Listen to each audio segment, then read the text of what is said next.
El aire en la sala de juntas moderna es estéril, filtrado, regulada la temperatura al milímetro. Y aún así, hay algo más. Un olor metálico, antiguo, como si un altar de bronce que debería llevar 3000 años frío siguiera ardiendo en silencio. Vivimos en la era que proclama la muerte de Dios, la era del algoritmo, de la inteligencia artificial, de los mercados automatizados. Pero si miras con atención los cimientos de las instituciones más poderosas del mundo, encontrarás un nombre que existía mucho antes del Imperio Romano.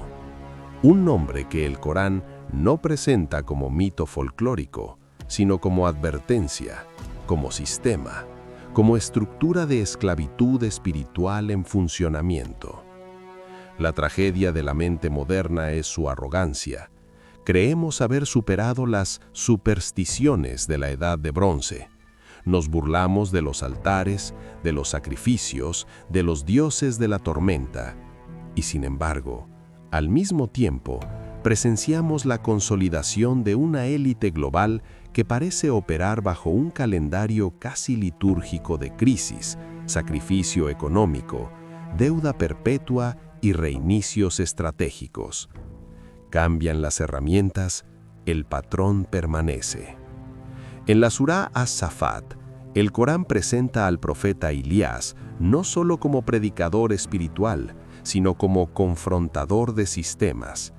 No enfrenta simplemente a individuos, enfrenta una maquinaria colectiva que había reemplazado al Creador por un Señor funcional, Baal. La pregunta que Elías lanza atraviesa los siglos. ¿Invocáis a Baal y abandonáis al mejor de los creadores? No era simplemente una disputa teológica, era una confrontación contra un modelo de poder que prometía seguridad a cambio de sumisión moral. El atractivo psicológico del culto a Baal nunca fue el mal por el mal, fue el miedo. Los antiguos cananeos veían en Baal-Hadad al señor de la tormenta, el controlador de la lluvia, el garante de la fertilidad y supervivencia tribal. Cuando la lluvia dependía de un dios volátil, la obediencia se convertía en estrategia de supervivencia. Así nació un sistema de dependencia. El pueblo entregaba su soberanía espiritual a cambio de la ilusión de estabilidad. Hoy no ofrecemos sacrificios en altares de piedra, pero entregamos privacidad por estabilidad económica, cedemos libertad por comodidad digital, cambiamos conciencia por promesas de prosperidad automatizada. El mensaje sigue siendo inquietantemente familiar. Inclínate ante el sistema y las luces seguirán encendidas. La confrontación de Elías fue en esencia una intervención psicológica. Expuso que Baal no podía conceder lo que solo el Creador otorga. Rompió el shirk, esa asociación interna que intenta servir a dos señores a la vez. En nuestra era, ese compromiso del corazón se disfraza de pragmatismo, de globalismo inevitable, de progreso técnico incuestionable, pero sus raíces simbólicas se hunden en la tierra antigua del Levante. A lo largo de la historia, el patrón reaparece. Desde Babilonia hasta imperios posteriores, la tentación es la misma: manipular lo sagrado para fortalecer lo político. La tradición islámica recuerda el episodio de Harut y Marut en Babilonia como advertencia sobre el conocimiento que seduce al corazón humano. No todo poder es legítimo, no todo conocimiento es bendición. Separar lo que Dios ha unido, ética y autoridad, verdad y fuerza, conduce a la corrupción estructural. En tiempos recientes, filtraciones y escándalos de alto nivel han reavivado preguntas incómodas sobre rituales, simbolismos y obsesiones con artefactos sagrados. Cuando objetos como la quiswa, el manto que cubre la Kaaba en la Meca, aparecen en narrativas de tráfico o coleccionismo clandestino, el debate deja de ser puramente político y entra en el terreno simbólico. Para el creyente, la quiswa representa devoción colectiva, Para una mente obsesionada con el poder simbólico, puede convertirse en energía, en capital ritual.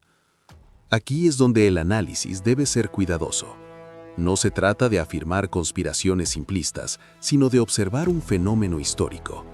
Las élites, a lo largo de los siglos, han intentado apropiarse del lenguaje sagrado para legitimar su dominio.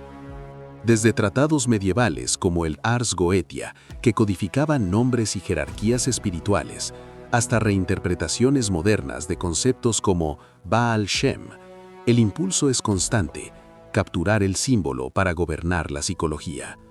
Estamos, metafóricamente, construyendo un zigurat digital, una torre de datos, algoritmos y finanzas globales que conecta a miles de millones bajo una arquitectura invisible. El ciudadano común percibe los síntomas: inflación, polarización cultural, narrativas contradictorias en los medios, pero rara vez observa el patrón profundo: sistemas que dependen del sacrificio constante de la mayoría para sostener la prosperidad de una minoría.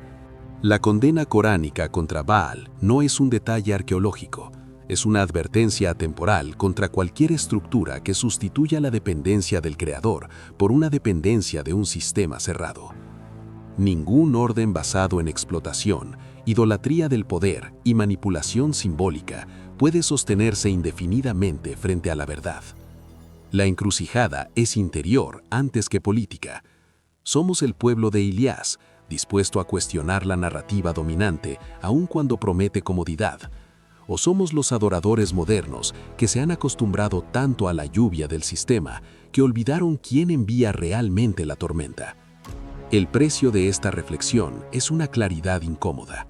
Una vez que reconoces el patrón histórico, la tentación recurrente de adorar la estructura en lugar del creador, comienzas a verlo en todas partes. Comprendes que los escándalos contemporáneos no son meramente crímenes aislados, sino síntomas de una crisis espiritual más profunda. Este viaje por la historia en las sombras apenas comienza.